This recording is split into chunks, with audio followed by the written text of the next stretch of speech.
தாய் வீடு ஜூன் 2025. சிற்பிக்கு சிலை வைக்கும் முயற்சி. எழுதி வாசிப்பவர் மல்லியப்பு சந்தி திலகர்.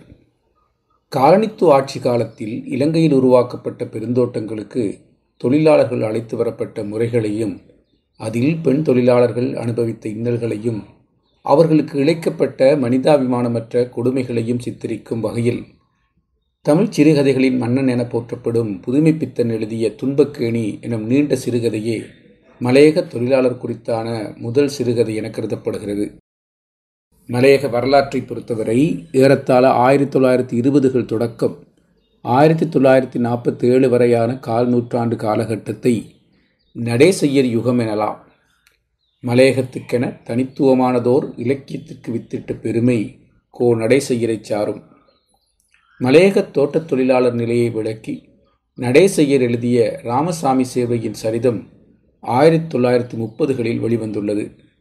இதே காலப்பகுதியில் ஈழத்தில் சிறுகதைகளை எழுதிய சம்பந்தர், வைத்திலிங்கம், இலங்கையர்கோன் ஆகிய மூவரே ஈழத்து சிறுகதை மூலவர்கள் என்றிருந்த நிலையை தனது மலையக சிறுகதை வரலாறு ஆய்வின் மூலம் நடேசையரையும் சேர்த்து நால்வர் என நிறுவியவர் தெளிவெத்தி ஜோசப்.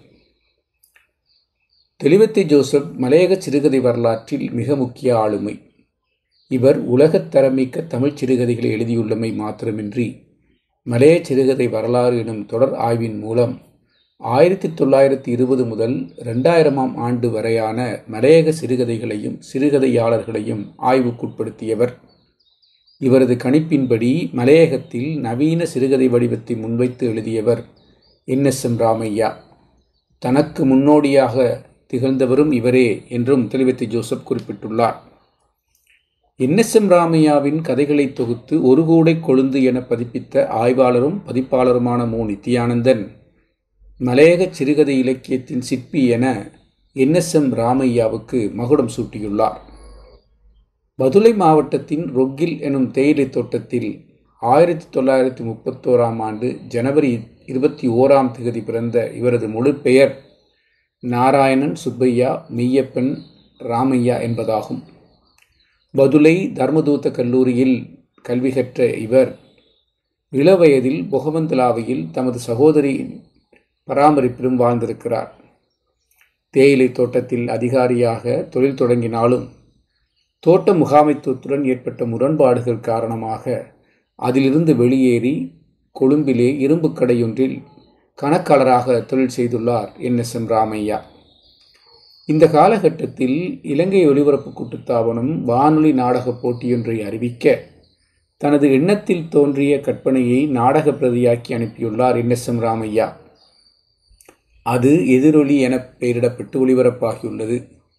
இதனைத் தொடர்ந்து NSM ராமையாவின் தலைவர் வீட்டு கல்யாணம், ஒரு மின்னல் போன்ற மலையக நாடகங்கள் இலங்கை வானொலியில் ஒளிபரப்பாகியுள்ளன. அந்த காலகட்டத்தில் தினகரன் பத்திரிகையின் ஆசிரியராக செயற்பட்ட கைலாசபதி ஈழத்து மண்வாசனையை பிரதிபலிக்கும் கதைகளை பிரசுரித்து வந்துள்ளார். ராமையாவின் நாடக பிரதிகளில் ஈர்க்கப்பட்ட பேராசிரியருக்கான கைலாசபதி மலையக மண்வாசனையோடு கூடிய கதைகளை தினகரனுக்கு எழுதும்படி ராமையாவிடம் கேட்டுக்கொண்டுள்ளார். கைலாசபதியின் வேண்டுகோளுக்கிணங்க இவர் எழுதி தினகரனில் பிரசுரமான ஒரு கூடை கொழுந்து எனும் சிறுகதையே இவரது முதலாவது சிறுகதையாகும். ஒரு கூடை கொழுந்து 1961 தினகரன், நிறைவு 1962 தினகரன், தீக்குளிப்பு 1963 தினகரன், தரிசனம் 1963 செய்தி, வேட்கை 1967 சிந்தாமணி, பிஞ்சு குவியல் 1968 வீரகேசரி, மழை 1969 தினகரன், எங்கோ ஒரு தவறு 1971 அஞ்சலி என முதல் 10 ஆண்டுகளில் 8 சிறுகதைகள் மாத்திரமே எழுதியுள்ளார். அதன் பிறகு ரணம், கதம்பம், முற்றுகை அஞ்சலி, கோவில் விவேகி, ரகுபதி ராகவ காந்திய கதைகள், சிரஞ்சீவி, நிலவை பிடித்து எனும் 6 சிறுகதைகளை எழுதியுள்ளார். மொத்தமாகவே 30 வருட எழுத்துலக வாழ்வில் 14 சிறுகதைகளை எழுதினாலும் இன்று வரை அவை பேசுபொருளாக உள்ளன. ஒரு கூடை கொழுந்து தொகுதி 1980ஆம் ஆண்டு இலங்கை அரசின் சிறுகதைக்கான சாகித்ய பரிசை பெற்றது. இவரது கதைகள் தமிழ்நாட்டு இதழான மஞ்சரி மறுபிரசுரம் செய்தது. ஆசிய நாடுகளில் தெரிவு செய்யப்பட்ட சிறுகதைகளில் ஒன்றான இவரது வேட்கை ஏசியன் ஜேர்னல்ஸ் இடம்பெற்றுள்ளது. செக் சோவியத் மொழிகளில் இவரது கதைகள் வெளிவந்துள்ளன.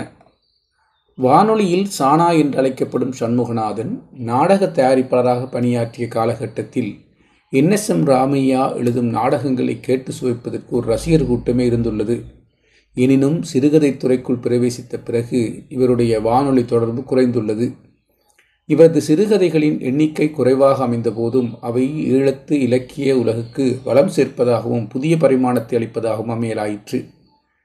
60களில் செயற்பட ஆரம்பித்த மலைநாட்டு எழுத்தாளர் மன்றத்தில் தலைவராகவும் தொழிற்பட்ட NSM ராமையா தனிப்பட்ட வாழ்வில் வறுமையுடன் கூடிய பல போராட்டங்களை சந்தித்தவர்.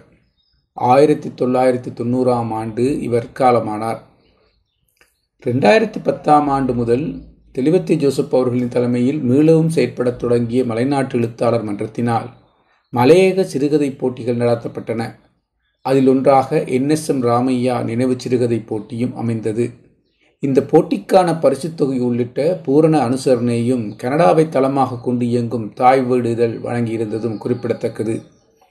2013ஆம் ஆண்டு பதுளை சரஸ்வதி தேசிய கல்லூரியில் NSM ராமையா நினைவு சிறுகதை போட்டியில் வெற்றி பெற்றோருக்கான பரிசளிப்பு விழா இடம்பெற்றது. இந்த நிகழ்வுக்கு பின்னதாக சுமார் 10 ஆண்டு காலம் கழித்து NSM ராமையாவை நினைவுகூரும் நிகழ்வாக அண்மையில் நூல் வெளியீடு ஒன்று நடைபெற்றுள்ளது.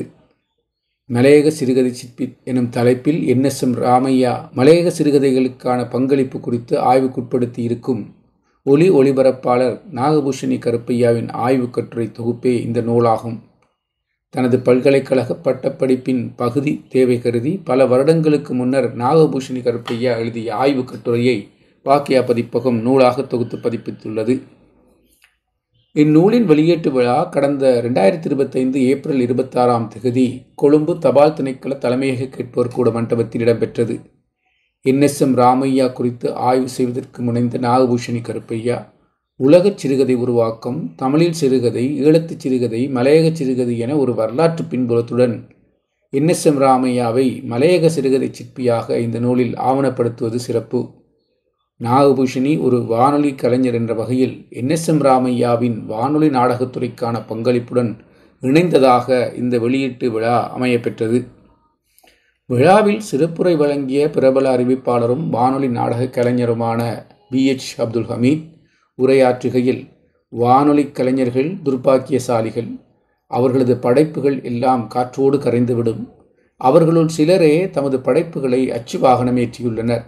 அந்த வகையில் வானொலி நாடக எழுத்தாளராக இருந்த NSM ராமையா பின்னர் சிறுகதை எழுத்தாளராக பரிணமித்ததால் அவரது எழுத்துக்கள் அச்சுவாகனமேறின.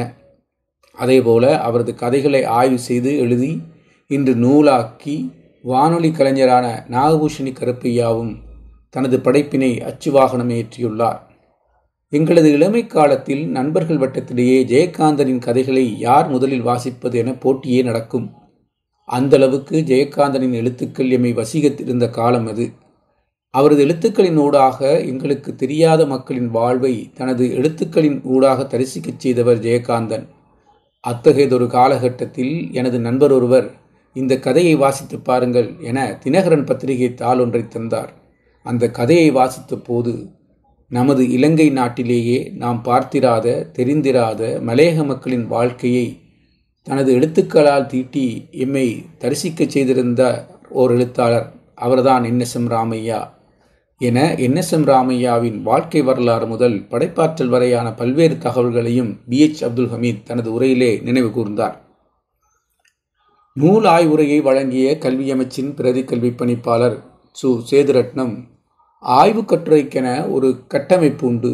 அந்த கட்டமைப்பு மாறாமல் அதே நேரம் இலகுவான மொழிநடையிலும் ஓட்டத்திலும் இந்த நூலை நாகபூஷணி ஆய்வு செய்து எழுதியுள்ளார்.